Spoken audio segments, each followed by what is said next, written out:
If you have a child who seems to have learning difficulties, or if you're having trouble with your boss or colleagues, you're going to want to check out our next guest. Creative Learning Systems, a tiny internet company from New Zealand, has an amazing history of providing the world with some pretty incredible learning and management tools. It seems we all learn, understand, and concentrate differently, and in some aspect, we all have the ability to learn just about anything if it is presented in the right manner. With us to tell us more about Creative Learning Systems is the company's CEO, Professor Barbara Prashnig from Auckland, New Zealand. Welcome to the show, Barbara. Thank you for having me here, Elizabeth. Well, you have traveled a long way to be with us, and we are so glad you're here. Maybe you can start by telling us all about Creative Learning Systems. What exactly is it? Well, I migrated to New Zealand from Austria in 1985 with my whole family, and I was teaching at Auckland University, and it was then when I discovered that many students just can't learn according to their potential. So I began to research what's out there in brain research, learning, and applied psychology, more or less. And I formed then Creative Learning. And ever since then, we have been working around the world. But by default, I got into programming, and we developed assessment instruments, which we are now having in 8 different languages. Wow. And I go around the world and teach people how to apply the results of these tests. Now, Barbara, you have written several books ranging on style and diversity of learning. Tell me, what is the main message that you try to convey to your readers? Well, I started with writing a lot of articles, and then a New Zealand publisher said, why don't you put it into a book? So that's how the first book came about, The Power of Diversity. And the message here is really that everyone can learn, but we all learn differently, and we are equal, but we're not the same.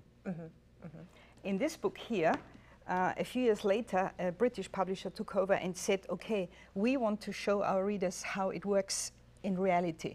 Yeah. What do teachers do? So this is a how-to book with case studies from around the world, and it's quite amazing. It was, for me, very amazing to see what people have done with this knowledge. Yeah. And then the publisher said, well, that's good and well, but we want something handy. And they have a series, The Pocket Pal. Wow. And this is like a how-to book for the desk a teacher can have on. Easy. And it's talking about personalized learning and teaching, which helps teachers to find out how to reach even the unteachable students. Wow. Now let's talk, that brings me to, let's talk a little about Learning Style Analysis, otherwise known as LSA. Correct.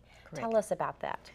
Well, the LSA is an instrument which was developed in the United States back in the 70s. I then got to know them in the early 90s, and we then redeveloped and expanded it in New Zealand. That's when I had to get programmers in. I had never anything to do with programming because I'm an academic. And we then found out that people around the world really want to know how learning works. And we have developed the Learning Style Analysis, which now has variations for teachers and parents. And the model of the learning styles we can see here. And in this model, there is something totally new when it comes to learning styles. Many only include visual, auditory, kinesthetic, which is generally seen as learning styles, where there is much, much more to learning styles. And we have taken the old model and revamped it, expanded it. Wow. And the most important distinction here is now that learning styles is a combination of biological style features and learned or conditioned style features. And to our great surprise, we found out over the years that learning is a highly biological process. What goes on in your brain transmits into how you then learn new and difficult information. And that's why we have the distinction here. We have 4 layers of biological style features, like brain dominance, how senses work, the physical needs you have during the learning process, and how you react to the environment. And anything in here which doesn't match your style needs can actually kill your learning ability. Really? Wow.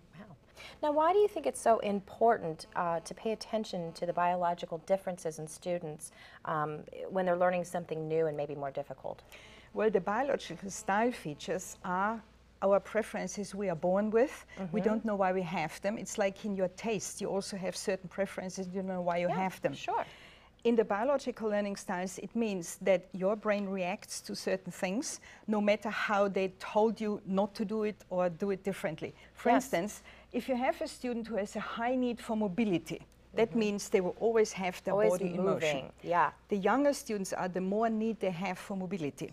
Yeah. Boys will keep their need for mobility. They find it much harder to sit still, whereas girls can actually sit still. Yeah, they can. Yeah. But there is much more to it. For instance, Okay. the light in classrooms, again, comes from the biological area. In most classrooms around the world, we have bright fluorescent lights. That's right. Because the teachers need it. Yeah, and because they say it keeps you awake, keeps you on your Absolutely. toes. That's right. But the younger a child is, the less bright light they need. Our need for light improves or increases during our As we lifetime. grow older, yeah. So the older we get, the more light we Yeah. need. So when children have to learn under too much bright light, many just can't concentrate. Another area is the time of day. Teenagers, brain researchers know this, cannot concentrate in the morning. Most of them are what we call brain dead in the morning. Wow, They yeah. only come to life around 11. Yeah. But then most of the academic periods are over.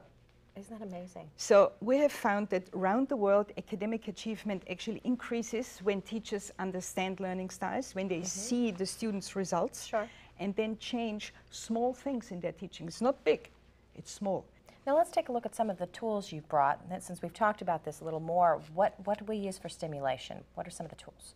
Okay, well, it's really finger stimulation, which you could call as playing, or many teachers might call it a distraction. Right. For many students, this actually is supporting their thinking, their concentration. Right. And teachers should not take this away from students. So all these things are additional brain stimulation things. If you look Okay. at this here, for instance, that's really cool. it's a Finnish snowball.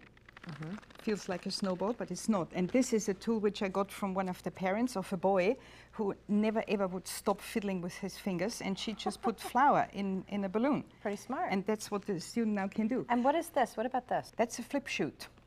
It's really cool. Okay, so it comes with the cards, and so in other words, we would read the question. The need to move around while learning is called, and then put it in here, and it shoots out the answer. Mobility. Yeah, That's students cool. create their own cards with their own content. So tell us how style diversity can work at home between parents and their children. Well, parents do have learning styles as well, and they think that their child should learn as they learn best. And this is often totally wrong, because children are so different from their parents in their course. style. Sure. And when you superimpose your own learning style on your child, you will often find that they refuse to learn. Yeah. Well, thank you, Barbara, for coming. What an amazing system you've created.